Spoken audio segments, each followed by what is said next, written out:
एक लड़की जिसकी उम्र महज 14 से 16 साल रही होगी, उस लड़की को एक अशोक नाम के लड़के से प्यार होता है और वो दोनों आपस में शादी करने का फैसला ले लेते हैं।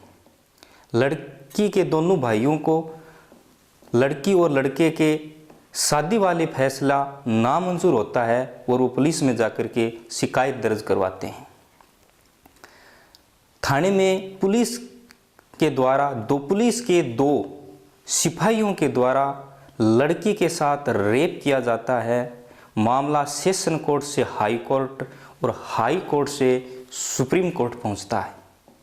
सुप्रीम कोर्ट के आए इस मामले के फैसले ने पूरे देश को सोचने पर यह मजबूर कर दिया कि आखिरकार रेप क्या है।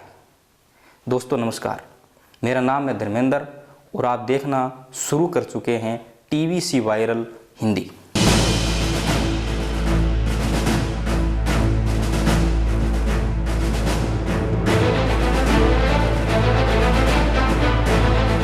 मामले को पूरे सिलसिलेवारी समझते हैं।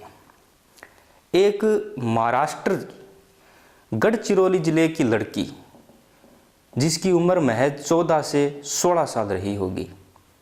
लड़की अनाथ थी, उसके दो भाई थे। अनाथ होने के कारण लड़की कभी स्कूल नहीं जा सकी। वो दूसरे किसी घर में काम करके अपना गुजारा किया करती थी। जिस घर में वो लड़की काम करती थी उस घर में एक नुस्सी नाम की महिला वो भी उसके साथ काम किया करती थी। नुस्सी नाम की जो महिला थी उसका एक भतीजा जिसका नाम था अशोक, वो भी कभी कभार नुस्सी के साथ उस घर में आ जाया करता था जिस घर में नुस्सी के साथ वो लड़की भी काम किया करती थी। वो लड़की और वो अशोक दोनों आपस में मिलते हैं। आपस में दोनों को दोस्ती हो जाती है। दोस्ती प्यार में बदलती है और दोनों ने शादी करने का फैसला कर लेते हैं। शादी वाला फैसला लड़की के दोनों भाइयों को नामंजूर होता है, इसलिए दोनों घर से भाग जाते हैं और दोनों एक दूसरे के साथ रहने शुरू कर देते हैं।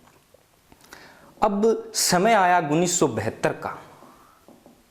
26 मार्च 1972 के दिन लड़की के दोनों भाई थाने में जाकर के अशोक के खिलाफ एफआईआर दर्ज करते हैं।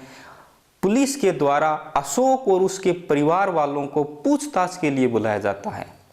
थाने में अशोक और उसके परिवार वालों से पूछताछ होती है और उसे घर जाने के लिए कह दिया जाता है, लेकिन मथुरा को देर रात तक थाने में ही रोक कर रखा जाता है।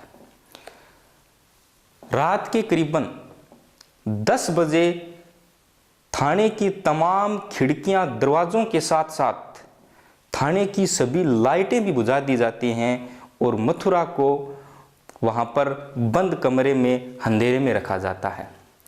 वहां पर उस वक्त थाने में 2 हवलदार मौजूद थे। एक का नाम था तुकाराम और दूसरे का गणपत। गणपत मथुरा को बिल्डिंग के बने पीछे टॉयलेट में ले जाता है और मथुरा से कपड़े उतारने के लिए कहता है। मथुरा मना कर देती है, लेकिन वो मथुरा को घसीटते हुए मेन बिल्डिंग के हॉल में ले जाता है, उसके साथ रेप करता है। फिर तुकाराम भी वही करने का प्रयास करता है जो गणपत ने किया, लेकिन नशे में धुत होने के कारण वो ये करने में सफल नहीं रहता। मथुरा के नए आने से घरवाले चिंतित थे। वो थाने के बाहर ही खड़े थे, लेकिन कुछ कर नहीं सकते थे क्योंकि उस वक्त पुलिस माई बाप थी और वो आदिवासी गरीब। उन्होंने खिड़कियां दरवाजे खटखटाए, मथुरा को नाम लेकर के पुकारा, लेकिन वहां से कोई आवाज नहीं आई। देर रात मथुरा बाहर आई और आप बीती भीड़ में खड़े अपने परिवार वालों को बताई। काफी हंगामे के बाद बड़ी मुश्किल से मथुरा की एफआईआर दर्ज हुई। उसके बाद मामला सेशन कोर्ट पहुंचा। सेशन कोर्ट में एक वकील वसुंधा धागमवार जो उस रेप के मामले को बगैर फीस लड़ने के लिए तैयार होती है।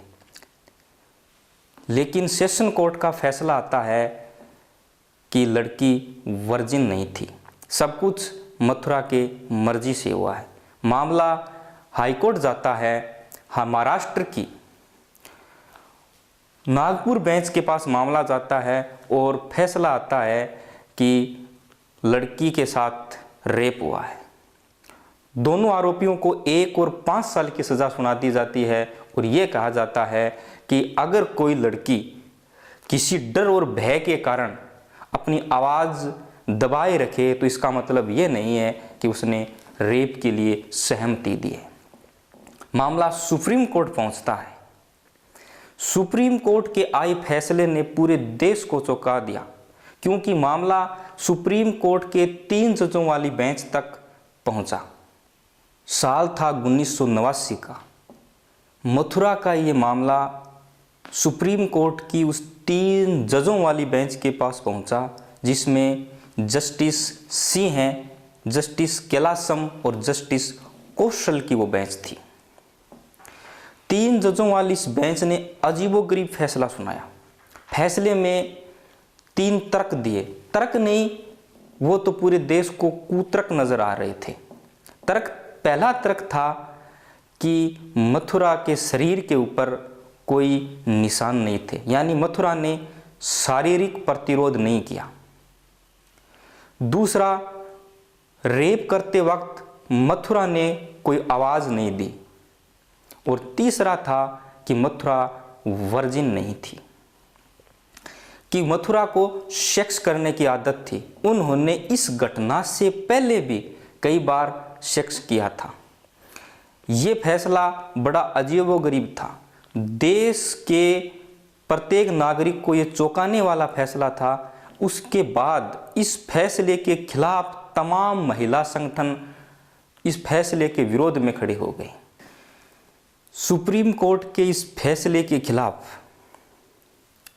दिल्ली विश्वविद्यालय के लॉ प्रोफेसर उपेंद्र बख्शी, रघुनाथ केलकर, लतिका सरकार के साथ पुणे की वकील वसुंधा धागमवार ने इसको उस जजों को जिन्होंने ये फैसला दिया था उनको खुला पत्र लिखा और आग्रह किया कि आप इस फैसले को बदल दीजिए। लेकिन उस वक्त के बने कानून के हाथों वो जज भी मजबूर थे, वो फैसला नहीं बदल सके।